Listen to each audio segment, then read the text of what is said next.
देवभूमि उत्तराखंड में असंख्य देवी देवताओं की प्रथाएं प्रचलित है।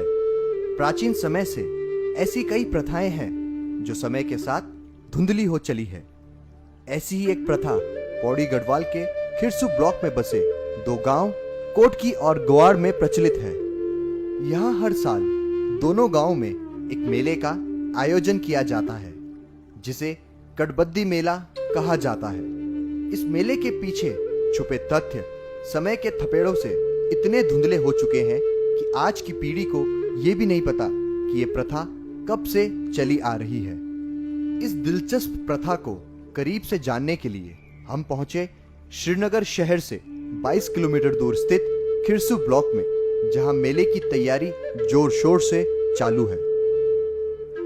नमस्कार, मैं हूं अखिल जोशी और आपको मैं रूबरू कराऊंगा हिस्ट्री ऑफ खिरसू मेला से। क्यों, कब, कैसे और किस वजह से इस मेले को हर साल खिरसू में सेलिब्रेट करा जाता है। सबसे पहले मैं आपको बता दूं, ग्राम ग्वाड़ और कोटकी जो है खिरसू में स्थित है और पौड़ी वन क्षेत्र की अगर मैं बात करूं तो इससे काफी भीतर बसा ये गांव है। प्राय ही प्राकृतिक आपदाओं के शिकार बन जाते थे। प्रकृति के कोप जैसे कि भूस्खलन, बिजली गिरना, बादल फटना और इनके साथ ही साथ शेर और भालुओं का आतंक भी इन गांवों को हमेशा परेशान किए रहता था।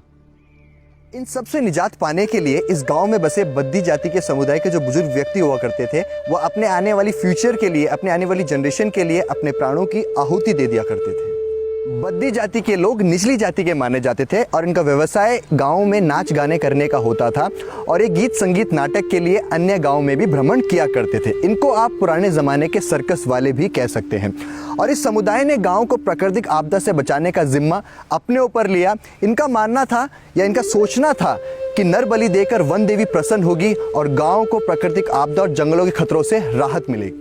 हर साल बैसाख के तीसरे सोमवार को गांव का सबसे बूढ़ा बद्दी पहाड़ की चोटी पर पेड़ से बंधी रस्सी पर बैठ जाता था।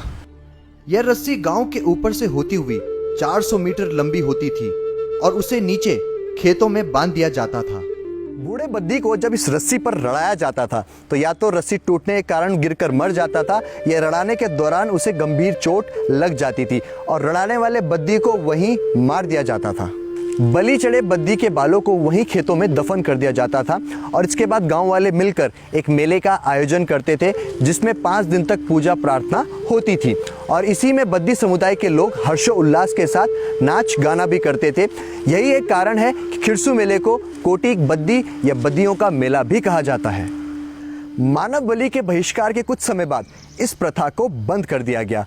हालांकि दैवीय प्रकोप बढ़ने के बाद गांव के बुजुर्ग और पंडितों ने इस प्रथा को दोबारा शुरू करने का निर्णय लिया, लेकिन अब इंसान की जगह काठ की बनी मानव आकृति को रस्सी से रड़ाया जाता है और काठ के बने मानव आकृति के कारीगर से करी सूरज कोठियाल ने बात। आइए आपको वो भी दिखाते हैं। खिरसू मेले की तैयारी जोर शोर से चल रही है और कटबद्दी बनाने में लगे हैं हमारे साथ वीरेंद्र लाल जी। वीरेंद्र लाल जी, कब से आप ये काम करते आ रहे हैं और कितना समय लग जाता है कटबद्दी बनाने में? जी, मैं इससे पूर्व सबसे पहले तो मैं आप लोगों को धन्यवाद देना चाहता हूँ जो आप उसको कर रहे हैं हमारे इसमें। सबसे पहले पूर्व मैं आपसे बता, मेरे दादाजी बनाते थे वो, हालांकि हमने दादाजी हमने देखे नहीं थे। उसके बाद हमारे पिताजी बनाते थे इसको, इस कटबद्दी को, और मेरे पिताजी को 2014 में उनकी मृत्यु हो चुकी है। उसके बाद ये मैं तीसरी बार बना रहा हूँ। तीसरी बार बना। हाँ। तो वीरेंद्र लाल जी, कैसे इस कटबद्दी को बनाया जाता है, इसके बारे में कुछ बताइए।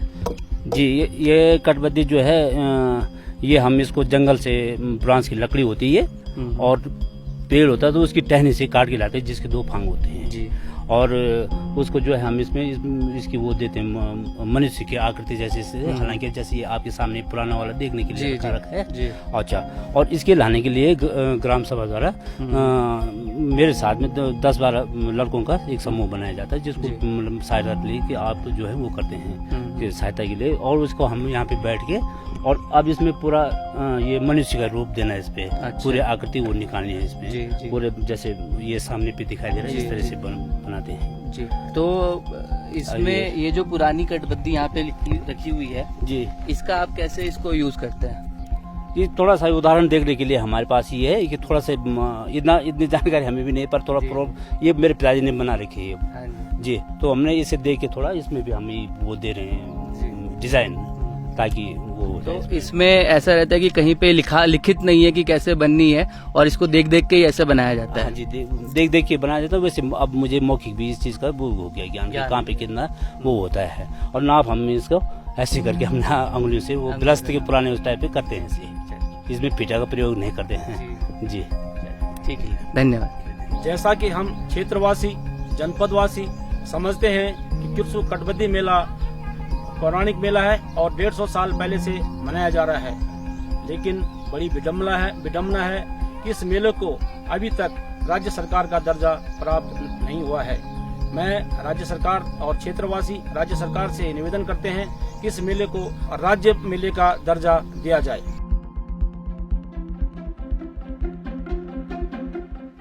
मेले के एक दिन पहले दिन भर मंदिर के समीप काठ की मानव आकृति बनाने का कार्य हो रहा था।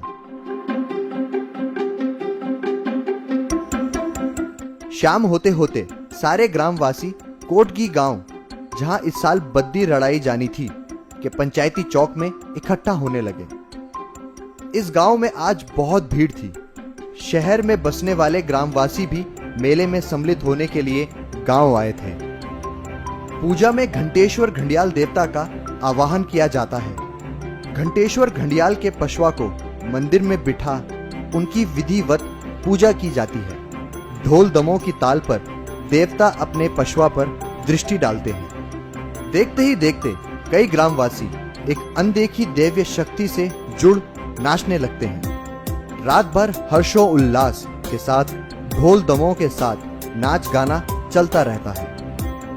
कुछ ही दूर दूसरे गांव ग्वाड़ में भी ऐसा ही माहौल था। हालांकि यहाँ लोगों की संख्या थोड़ी कम थी, क्योंकि इस साल बद्दी उस गांव में नहीं लड़ाई जानी थी। अगले दिन प्रातःकाल बबूल की घास की बनी रस्सी को तेल में भिगोया जाता है। 10 इंच मोटी इस रस्सी को गांव वाले मिलकर पहाड़ के एक छोर से गांव तक बांधते हैं।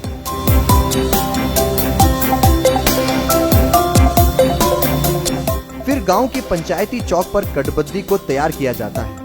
अच्छे से नहलाकर नए कपड़े पहनाकर उसे पूजा जाता है। कटबद्दी को विधि पूर्वक लड़ाए जाने वाले स्थल पर ले जाकर रस्सी के ऊपर संतुलित किया जाता है। नीचे गांव में बद्दी को देखने के लिए ग्रामवासियों का हुजूम लग जाता है। दोनों ओर से संकेत देने के बाद बद्दी को लड़ाया जाता है। जब बद्दी गांव के ऊपर से गुजरता है तो ग्रामवासी जोश से भर जाते हैं। नीचे पहुंचने पर बद्दी के ऊपर कंबल डाल दिया जाता है। कटबद्दी को फिर सम्मान पूर्वक पूजा स्थल पर पहुंचा दिया जाता है। इसके बाद खिरसू का मेला प्रारंभ होता है। जोश से भरे ग्रामवासी दिन भर मेले में नाचते रहते हैं।